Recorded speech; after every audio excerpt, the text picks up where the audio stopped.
How much is that dog in the window? Woof, woof. The one with the waggly tail. Woof, woof.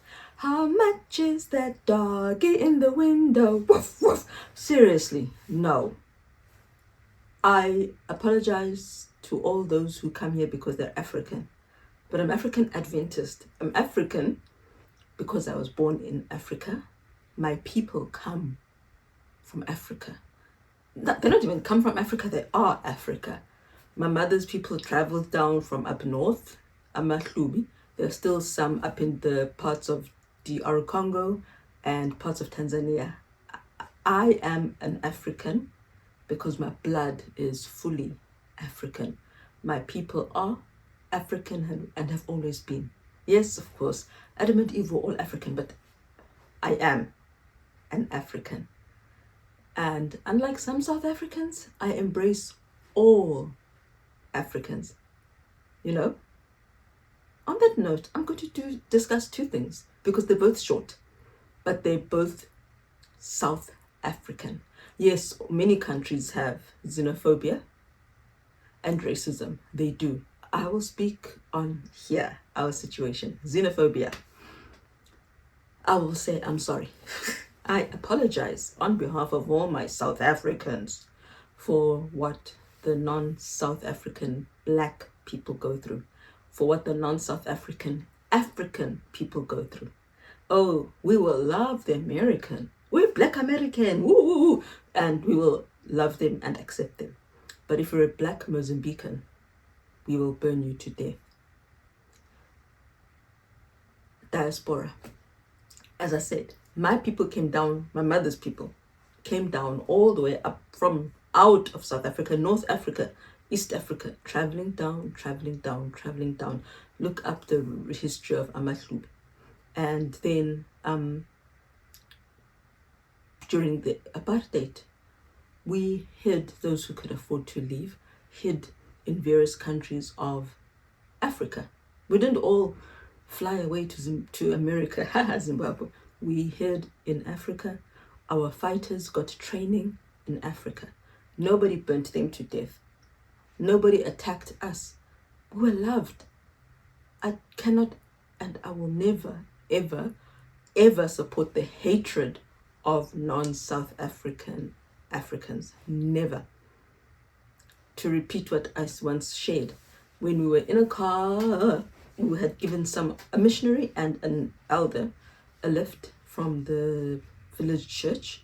We were taking them home to their homes, and Nkosi Sikeleli Africa started playing, and we weren't really paying attention to what was in the radio because we always have it.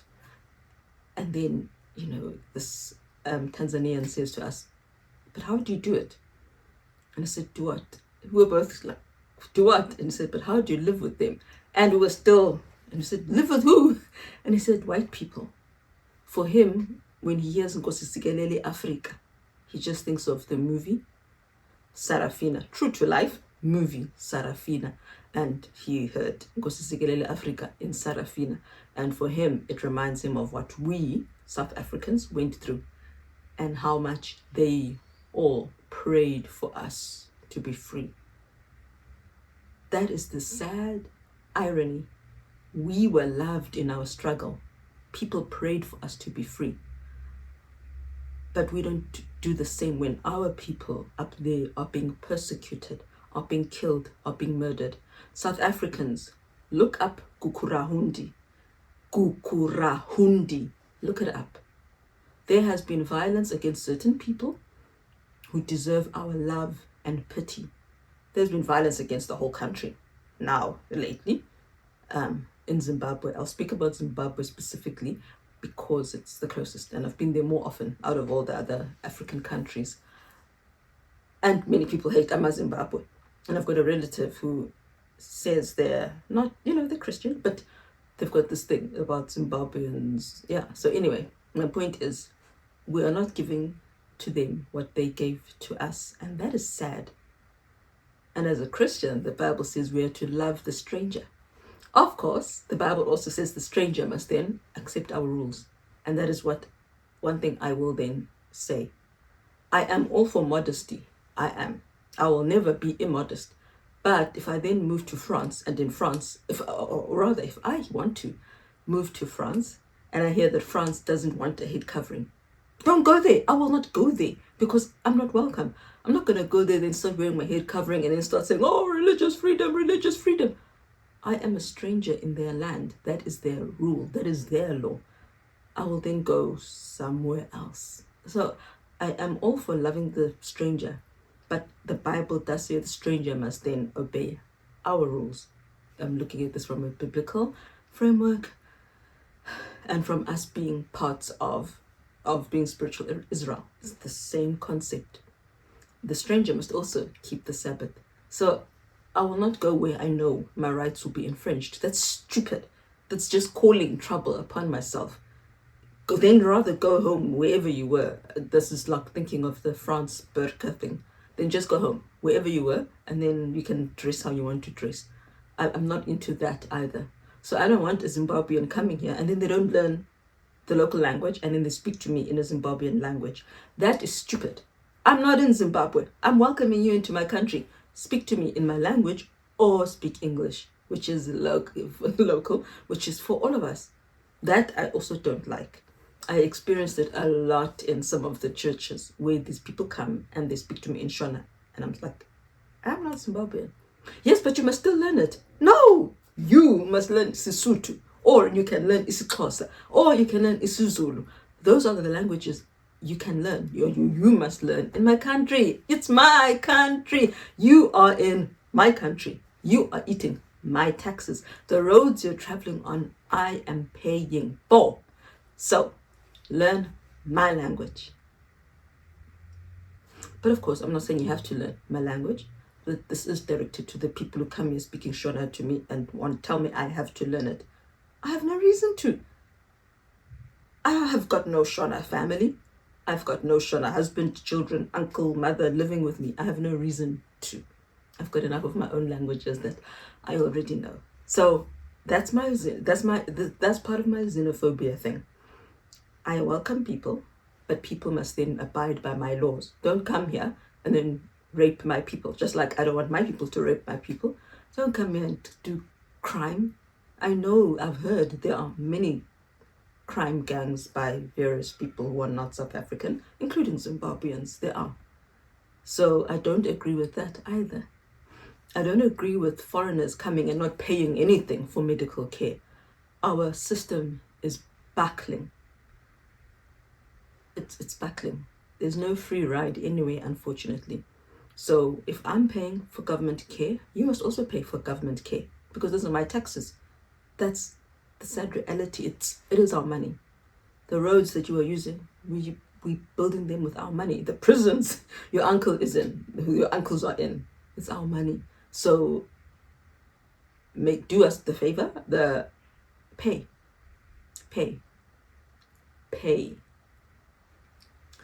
But violence, never. Hatred, never. And so I come to the last part of my little bit of xenophobia part before I come to the lobola thing. I apparently look foreign some of the time, half the time, 60% of the time, on certain days. I don't know. It's just one of those things that's always been there. So I remember the first time the word kuri was used. I was visiting, we were all together as a family, my maternal side of the family. And a cousin said to me, oh, you look like Ikwerekwere. Well, she said, she was speaking in Zulu, and she said, you look like Ikwerekwere. Your hair is long, it was relaxed, long, and your skin tone is like you're a foreigner. I thought it was a compliment. So for me, the first time I heard the term Ikwerekwere was a compliment. And apparently, from what my mother says, she died when she was 75, Ikwerekwere, it meant anyone. It meant like the Nguni people would use it for maybe a vendor person or whoever person here amongst us who spoke a language where they were saying, she said it was Bayankwiriza. Like, you don't hear what they're saying. So that's how they used it. She claimed it wasn't negative, she said. So that's how I understood it. I asked her, what is Ikwerekwere? And that's what she said. So that's how I understood it. But now I know that it's also negative. It is negative, it's a pejorative, so I don't use it, even though I mean it positively as in a black African. I will not use it. So the first time was when I was around 16, when I was told, or 15, 14, when I was told I look like a foreigner. Another time I was in a taxi coming from school, the public taxis that only black people use, going to my township, coming from my white suburb. My friend and I were sitting in the front seat. I was next to the driver. And the taxi driver starts talking about us because he assumes we're both foreign. She was, but I wasn't. And he's talking about us to the guy who gets the money. Call him a conductor, whatever you call him. The guy who collects the money and tells you, get off here. And he's telling him, they talk about our bodies. And the guy was telling him, no, the knees of the one next to me are quite sharp. She doesn't have much fat on her. So no, I wouldn't want her. So I pretended I didn't understand him. I just left it. I'm scared of men. I really am. When I was 11, when I was at a bus, 12, 11, yeah, I was 11, 91, yeah. I was at a bus stop in Claremont and I was buying food. And this man comes, and he stops rubbing my rear. And I kept trying to run away from him, and I'm looking at the cashier like, save me, save me. But he didn't help me, and he could see that this man was following me, and I'm trying to move away. So I felt like, okay, no one is going to help me. Maybe he doesn't want to start a fight. Maybe he's scared this guy will start attacking him. I don't know what weapons he has. So I'm really scared of black men. And we've heard of taxi violence. We've heard of how black people, all men are violent, yes. But we do know that taxi drivers are very violent. Just in general, just the general truth. So I was scared to say that I can hear you and my body is not up for discussion. I'll really get that at home. We won't go there. We might, but yeah. So I knew I had beautiful skin tone, beautiful long hair, like a foreigner. Some Zambians I met were like that. Beautiful skin tone, lovely, thick, healthy hair. It was, for me, as I said, it was a compliment. But then here they were using it so that they can discuss me without my knowledge. So that was a negative of being a foreigner. And then I went to a 7-Eleven 2013. Oh, I know there were many other times. I was in university. We went to Red Cross to do one of our practicals, Red Cross Children's Hospital. And one of the people, they were just talking. And the nurses were saying to each other, yo, this class this year, we were only 24 in the whole class for that year, audiology and speech therapy students. She says, it's just full of amakurikuri, it's just full of foreigners. Look at them all. And I was the only South African, but I was apparently foreign. That was neutral, I guess. I went to 7-Eleven 2013, 2012, somewhere there. And, she asks, would you like a plastic bag? Would you like a plastic bag? Would you like a plastic bag? To all the people. I come up, I'm buying quite a few things, and they're substantial and cold and, and she just leaves it. And I said to her in closer, a plastic bag, please? And she says, oh, I'm so sorry. I thought you were foreign. I thought you were rikwiri. And so that's why I didn't respect you. That's when I started knowing that it's widespread. It's not only that they know they can gossip, I almost said about us, they can gossip about black Africans. It's that they despise them. That just made me so sad. And her excusing it is sad too. But when the violence started, I was really scared. One of our friends would be walking in the township, also black, Xhosa child, darker skin than me, and people on the streets would shout, "Kwiri," and they would attack her and want to hurt her, and people would say, come into the house quickly. So it is scary being a foreigner in South Africa. I really feel for them. When I was walking the streets of Zimbabwe, when I was walking the streets of Botswana, okay, the people at the gates, at the border, they were snooty. They acted like, if you're not Tswana, then you're nothing. So, yeah. But when I was walking the streets of Botswana, Zimbabwe, Namibia, Where else have I spent a long time? Tanzania and Kenya.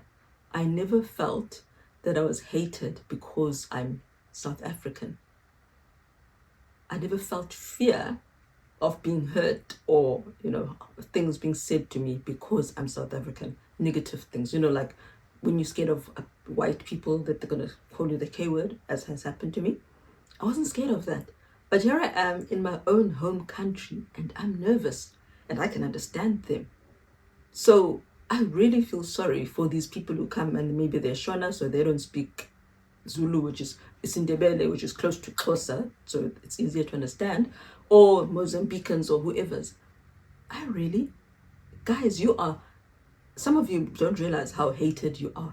It's just these little microaggressions that you won't realize that it's because they think you're foreign. And again, it's the same thing. Women are always treated like a piece of meat. So yeah, I was in Pick and Pay at West Coast Village, and I'm in the aisle looking at juice, and they're male workers stacking the shelves, and they're asking, oh, where do you think she's from? Do you think she's Zimbabwean? Do you think she's Mozambican? Do you think she's Zambian?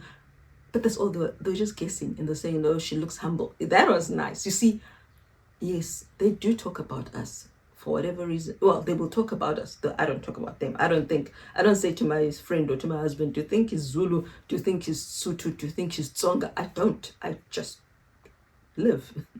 But yeah, when the violence started and the people of Africa were being burnt and killed, it was upsetting to me.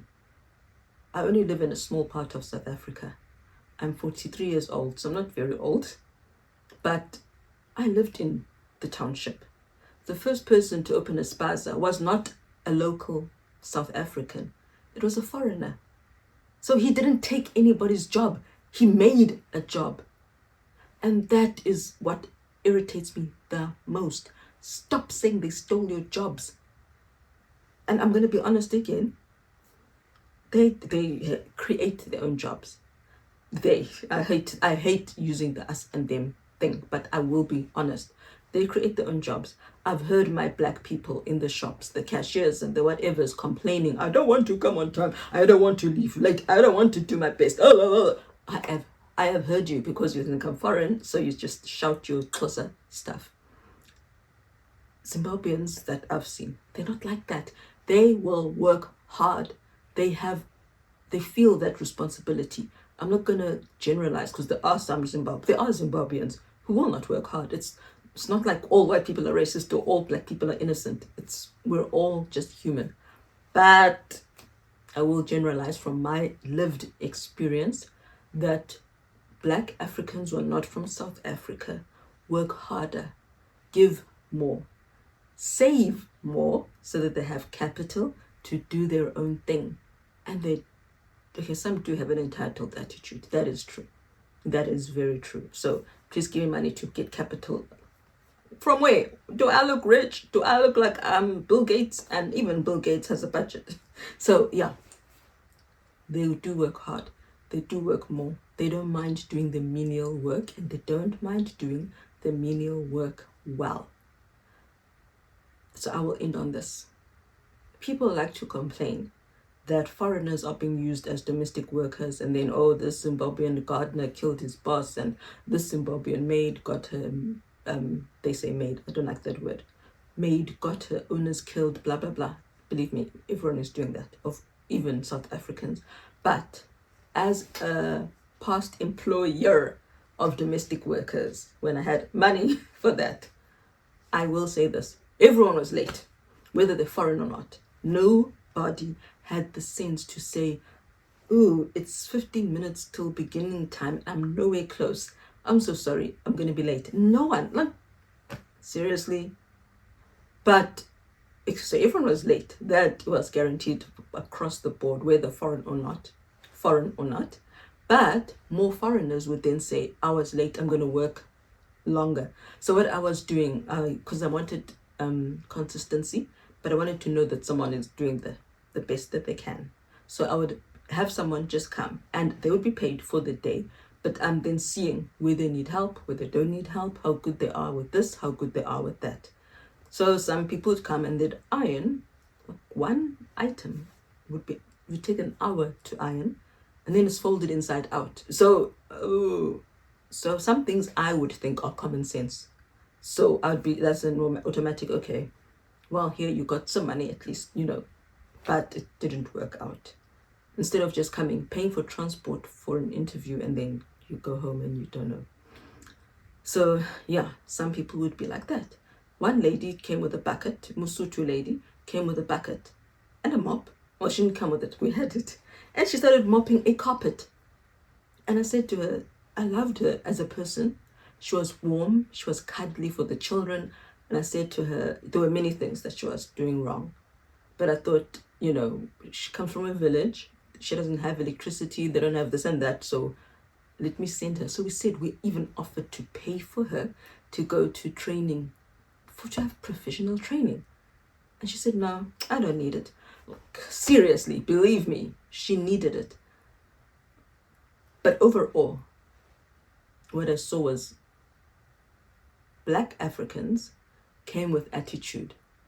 It doesn't help that most of them think I'm not 43. So they come here in their 20s and their 30s thinking I'm younger than them. Look at my children. How can I have a teenage son if I'm 20 something? So there is an attitude thing that we have as Black people in South Africa. I can't speak for other people, where if you're younger than me, I don't respect you. It's like you're less than me just because of age. So they act like they're my boss. And then they will think that my children are like their nieces and nephews, and it's always only been Black South Africans. They are coming here to clean. My children are doing their schoolwork, and then they'll tell them, bring me a chair, I want to sit and rest. She's got feet. If she can come here to try and work to clean, she can walk and go get her own chair. So that it was only always South Africans who wanted to take, who wanted to use, who were disrespectful. There was no, I'm an employee, you are my employer vibe at all. It wasn't even oh, you're my friend. It was yeah, whatever. That is how it was. Always. 99% of the time. When I tried Black South African domestic workers, there was no respect. So that was my other issue. And they didn't give their best in the work. And when I would tell them it didn't work out, they were most demanding and rude. So I'm sorry. As a victim, of Black South African workers, that is why the foreigners are taking your jobs, because they want to do their best. They're more humble generally. I just quickly wanted to make sure I clear up something. I'm editing the video, and I'm just not sure how other people will perceive my need for humility. I just need someone who will say, okay, Mrs. Nkomo, what would you like me to do? That is what I want. I don't need a servant. I don't want someone to bring me tea. And this is the kind of boss I am. When we were living in Philadelphia, there were no Black people. So the helper we could get there was a colored lady. She was lovely. She was older than me, but she didn't, it didn't show. She was there to help me. She wasn't doing me a favor. And so she came Mondays, Wednesdays, and Fridays, because finances. So she would come Monday, Wednesday, Friday, right? So if I did laundry on Monday, or we did laundry, she would go hang it on Monday and then bring it down in the afternoon and then go home. And then Tuesday, I'd be thinking, oh, I don't want her to think I'm lazy. Let me iron some of the washing, so at least she's got less to do tomorrow, because I have children. They're making a mess, and they were very young. I had babies, 2 babies, and then the older ones were like 10, 9, and we were doing school. So it's not like the house will be clean, and that was only with 4 children. So I thought, let me do her a favor. And imagine, I'm the boss, and I'm saying, let me do the helper a favor. And I'm paying her to iron and do the laundry. But I said, let me just do it. Plus, I didn't want her to think that I'm lazy. I'm a bad boss. Seriously, that's how I am. I said I didn't want her to think that I'm lazy, so let me do some work. So she arrived, and then after 2 weeks, she says to me, Tandy, can you tell me, is there something wrong? And I said, something wrong where? And she said, why do you keep doing the ironing? Or why do you keep washing this cupboard or cleaning something? And I said to her, why? And she said, no. But she said to her, she thought I was saying that she's a bad ironing lady. So that's why I was doing the ironing. So I told her, no, I didn't want you to think that I'm lazy. I wanted you to know that I genuinely need the help and that I'm not just lazy. I want to be active. And I didn't want to feel like you're a servant. That's how I felt. I felt like if I leave the ironing all through the whole of Tuesday, it's like I'm saying, you're my servant, you must do my work. That's how I felt in my head. That's how I still feel. And she was saying, you've hired me to do your housework. So let me do your housework. So that's what I mean. So when I'm saying someone humble, she was not proud. She wasn't brash, but she also didn't take advantage of my children and tell them to go do things either.